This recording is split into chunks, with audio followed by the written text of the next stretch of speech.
embattled Congressman Matt Gaetz. Matt Gaetz was one of the very few members in the entire Congress who bothered to stand up against permanent Washington on behalf of his constituents. Matt Gaetz right now, he's a problem for the Democratic Party, and he can cause a lot of hiccups in passing of laws. So we're going to keep running those stories to keep hurting him. If you stand for the flag and kneel in prayer, if you want to build America up and not burn her to the ground, then welcome, my fellow patriots. You are in the right place. This is the movement for you.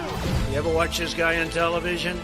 It's like a machine, Matt Gaetz. I'm a canceled man in some corners of the internet. Many days I'm a marked man in Congress, a wanted man by the deep state. They aren't really coming for me. They're coming for you. I'm just in the way. Welcome to Firebrand. We are recording on assignment in the state of Florida, but there are a few topics I've got to give you an update on, and I've got sort of a strange, bizarre personal story at the end of the episode you're going to want to stick around for, trust me. I've got updates regarding Alejandro Mayorkas, the Homeland Security Secretary, who definitely deserves impeachment, what he said about Mexico and how astonished even Chuck Todd was. But I do want to begin here in Florida with an update regarding the Florida story that seems to be getting everyone's attention. That is DeSantis and Disney.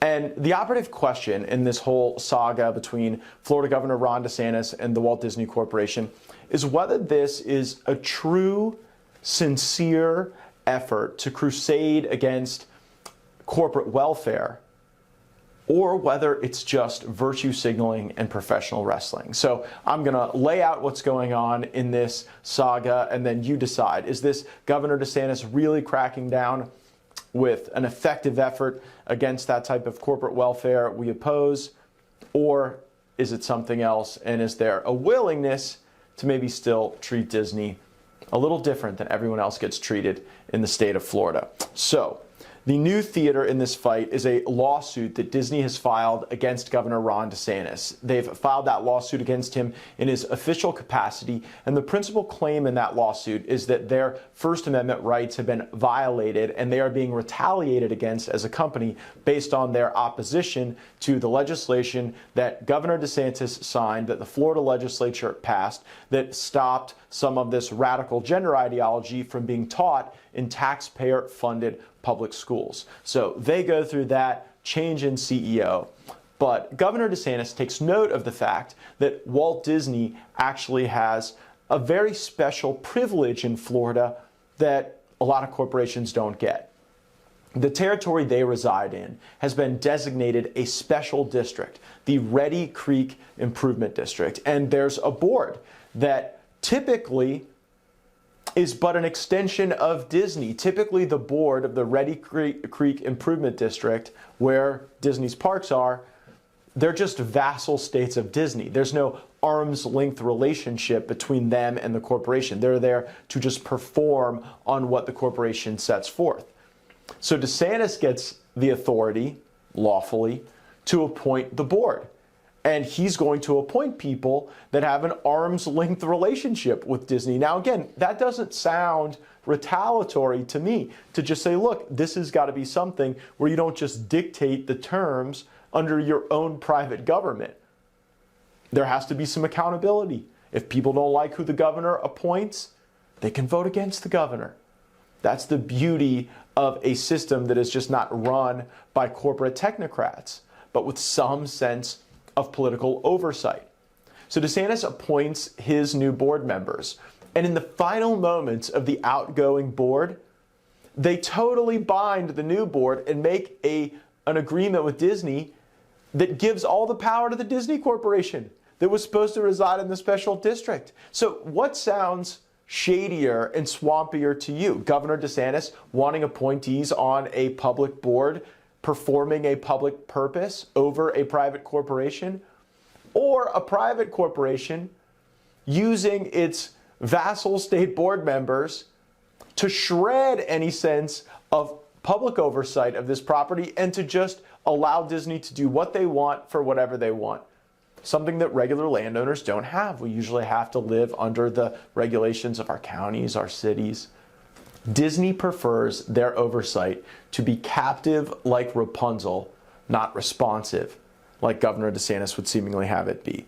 Now, Disney has had a very large role in the economy, image, brand of the state of Florida for more than half a century. They, in many ways, have helped Florida avoid a state income tax by generating so much tourism that then spills over and creates benefit for other parts of the state. So don't count me among those who simply want to have an adversarial relationship with Disney forever. We would like to see Disney be a good corporate partner of the state, just like the state wants to be a good partner for all of our citizens. Nothing political about that, just how a representative republic is supposed to work.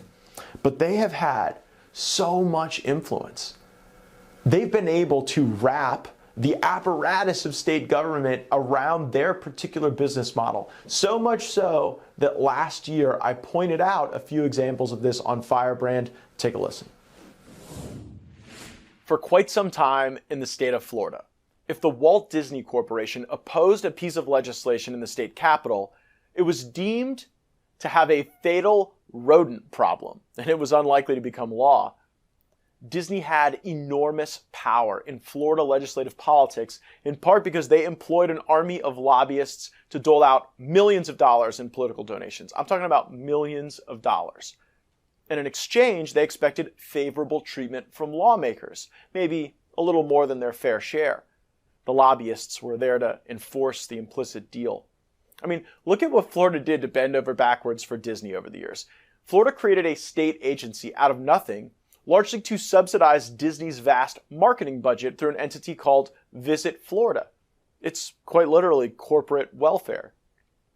Florida created an entire municipality, a city, just to give infrastructure grants to Disney directly on Disney property. Want to know why Florida doesn't have stronger laws against illegal immigration? Disney supports illegal immigration. They love that it's downward pressure on wages. Florida's premises liability laws have basically been written by Disney for 20 years. So fast forward to today. Now Disney is filing suit because they allege this retaliation by DeSantis. And it's my assessment that DeSantis is entirely within his rights to take the action that he has taken. And the real challenge is the outgoing board's rush to surrender the rights that should have been transferred. Now, the question remains, is DeSantis using the right tools here? And that's what I want to talk about next with Disney. Or, as I posited in the opening, is this more like professional wrestling? Vivek Ramaswamy was on Meet the Press yesterday, and he leveled a charge of crony capitalism directed at Disney by Governor DeSantis, that he was actually creating exemptions to help them. Take a listen. Let me ask you about the Disney dust-up with Ron DeSantis. On one hand, I assume you agree with pushing back at Disney the way Governor DeSantis has rhetorically. But is there a point where you think it is too much to use government to punish business? Here's where Ron DeSantis really lost it here. He's gone on the wrong path. As he claimed, and this part actually sounded good to me, Disney should have never had crony capitalist lobbying-related privileges in the first place. Here's the part he doesn't mention. One of those crony capitalist privileges was, and I think the most relevant one, was codified into law by none other than Ron DeSantis in 2021. So Florida passed this political anti-discrimination statute, which I applauded at the time, said if you operate internet companies, this includes streaming services like Disney does, that you can't engage in viewpoint discrimination. Now, here's the funny, dirty little secret of that. They wrote into a last-minute exception into that law for anyone who also operates a theme park more than 25 acres in the state of Florida. That's crony capitalism. And so the irony is Ron DeSantis, who's now railing against crony capitalism and rolling that back, was the one who actually passed that into law for the case of Disney. So I think that undermines the credibility of his crusade. I prefer to get to root causes rather than doing political stunts. Special carve-outs for Disney is still happening to this day. I argued in an opinion piece recently for the Orlando Sentinel that there were special tax privileges that Disney had that needed to be extinguished by the Florida legislature. You can look it up. It was April 8, 2022, about a year ago. Rep. Matt Gaetz closed tax loophole that benefits Disney and others. And I think that would be a far more effective tool. Now, the bottom line is that DeSantis has not acted outside of his powers but there still is a lot of special treatment that Disney is getting. So that said, if Governor Ron DeSantis wants to be the great white knight of the anti-Disney culture war, he should not swallow special carve-outs in law like those that Ramaswamy pointed out. He should also call for a change in Florida tax law, as I pointed out in my piece in the Orlando Sentinel. The House immigration bills are out of committee. They're getting ready for the floor. I've told you on Firebrand, Kevin McCarthy committed to a May floor vote for a tough but fair, pro-America, America First immigration plan. And it looks like we're getting ready for just that. Kevin McCarthy keeping that promise to move that immigration legislation. It's out of committee. It has the E-Verify features. It has the asylum reforms, remain in Mexico, safe third country. But recently I took note, it was actually just on Sunday, Homeland Security Secretary Alejandro Mayorkas on Meet the Press. Here's what he had to say about Mexico. Take a listen. Is it time to deal? I mean, I know some people are calling for more direct military confrontation with these cartels or to call them terrorist organizations. But is it time for a strategy that is similar to what we did with the Colombian cartels in the 80s? So a couple things. Number one, we are taking it to the cartels and with unprecedented strength and focus. And there's a misperception that Mexico is not a good partner in our fight against. Is that government an ally or not? They don't act like an ally these days. They are an ally, and we have a very close partnership with them. Then how come they don't help on this fentanyl stuff? They seem to just allay this. That is a misconception. I will tell you that we have transnational criminal investigative units. Our Homeland Security investigations personnel are in Mexico. AMLO denies it, though. AMLO himself denies it in public that somehow they're having anything to do with fentanyl trafficking. Chuck, I can't speak to his public statements. I can speak to what happens on the ground operationally, and we work very closely with our Mexican partners. I don't know where Mayorkas gets off saying that Mexico has been some great ally. Even Chuck Todd pushes back on Mayorkas. Is Mayorkas covering for Mexico? What would be in that for him? It's so obvious what is going on. The Mexican government is corrupt to the core, and it is an open secret that the cartels and the military often provide notice to one another, give permission to one another. And in some places, the cartels have considerably more operational control even than the Mexican military. But yet we're calling Mexico this great ally in the fight. I got a list of just some of what we've seen from Mexican officials and their own operations.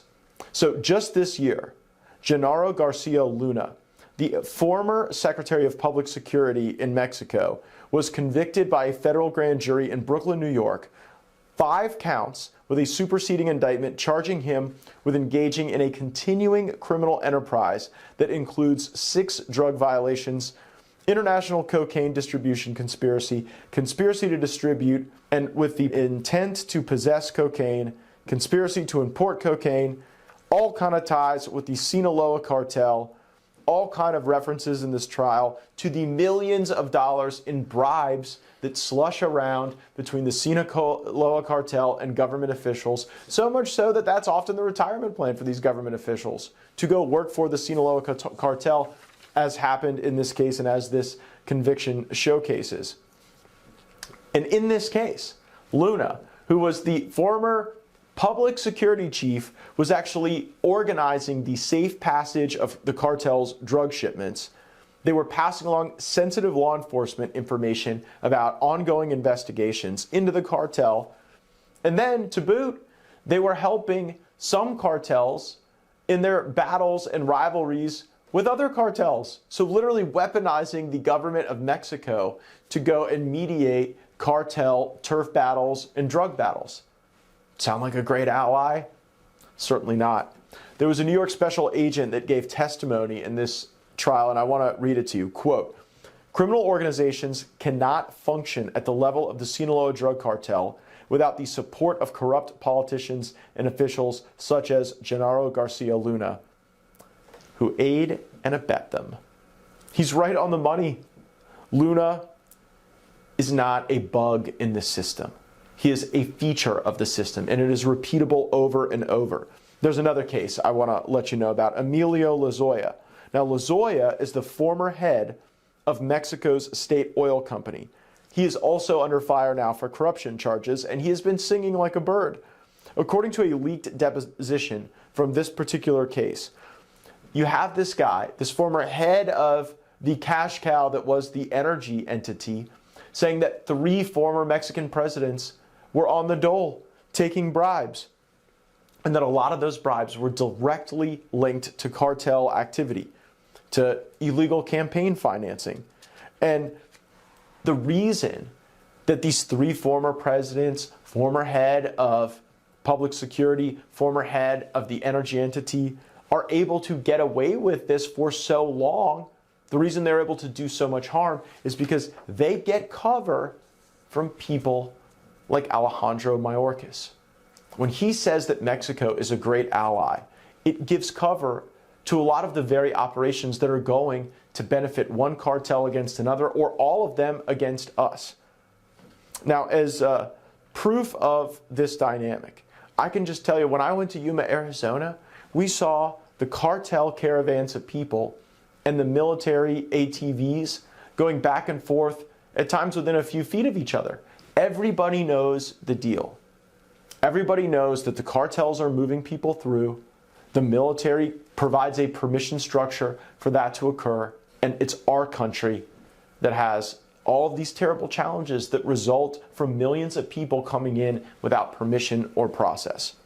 Also, I think indicative of this corruption and this lack of focus on partnerships that would work, AMLO, the current president of Mexico. We detailed on a previous episode of Firebrand how when he met with Secretary Blinken, they talked about eroding borders between the United States, Mexico, Canada, just creating one unified North America. It sounded terrifying. Well, now what AMLO is saying about the fentanyl epidemic is that it results from, quote, a lack of hugs. So if you're one of the parents out there who's had to revive a child, maybe you didn't get the chance to revive a loved one who died from a fentanyl overdose, AMLO's saying it's your fault for not hugging them enough. How utterly disrespectful and how detached from the actual role Mexico is playing as a turnstile with these Chinese component parts manufactured in Mexico, moved across the border to every community in our country.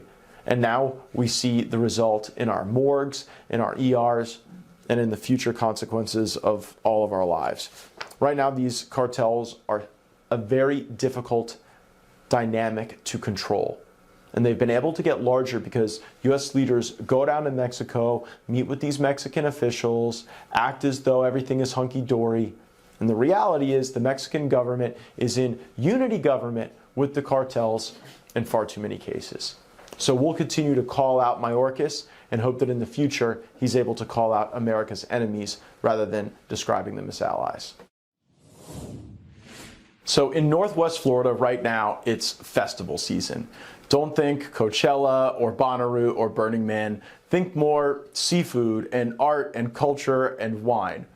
You see, in the spring months of April and May, and in the fall months of September and October, in Northwest Florida, we don't have the usual rush of summer-driven tourism. And so we call those times in the spring and in the fall our shoulder season. And during shoulder season, a lot of entities come together to put on a songwriter festival or a seafood festival or a wine festival or an art festival, because that brings people in when the weather is warm, when the fish are biting, when life is great, and there are hotel accommodations and lodging accommodations, usually at a bit of a deal, and our world-class restaurants are able to show off, and they've got plenty of tables available while people are here. This past Saturday, my wife Ginger and I attended the South Walton Beaches Wine and Food Festival at Grand Boulevard in Sandestin in Walton County, Florida. And we were enjoying catching up with new friends and old, and folks recognized me, and so we were taking pictures and having polite conversations. And as I was chatting with one gentleman, a lady threw a drink on the both of us, and she was promptly arrested. I want to thank the great folks at the Walton County Sheriff's Office who ensured that this did not escalate and that everyone is kept safe. And I want folks to know why we press charges in circumstances like this. It's quite all right for folks to let their voice heard with an opinion or a comment. Folks can shout and scream all they want. This is America, and people ought to be able to say what they believe, what they desire, even offer criticisms or critiques of people in public life. But if we start allowing stuff to be thrown or hurled, if we allow people to be harmed, there is a severe risk of escalation and accident. And we don't want to see anyone in harm's way, whether it's family members, supporters, or even our detractors. We want them to be safe too, but when they really cross the Rubicon beyond just words to throwing stuff and striking me and striking a gentleman I was speaking with a drink, well, then that really has caused harm to our community, and it's something that we want to contain and extinguish and not see going forward. So as I understand it, the person who was arrested is Selena Chambers. She was charged with 2 counts of battery, and of course, she is a left-wing author. Her stuff is not exactly my type. It seems after the 2016 election, based on some of her writing, she became very obsessed with Donald Trump, and she began engaged in something called resistance expression. And I'm quoting directly from one of her works here, quote, "Resistance is expression that can take a physical form." She's also a donor to the Joe Biden presidential campaign. She talked about her emotional turmoil following the 2016 election. And just going through some of the stuff she's written, it is really bizarre. She writes about feminist surrealism.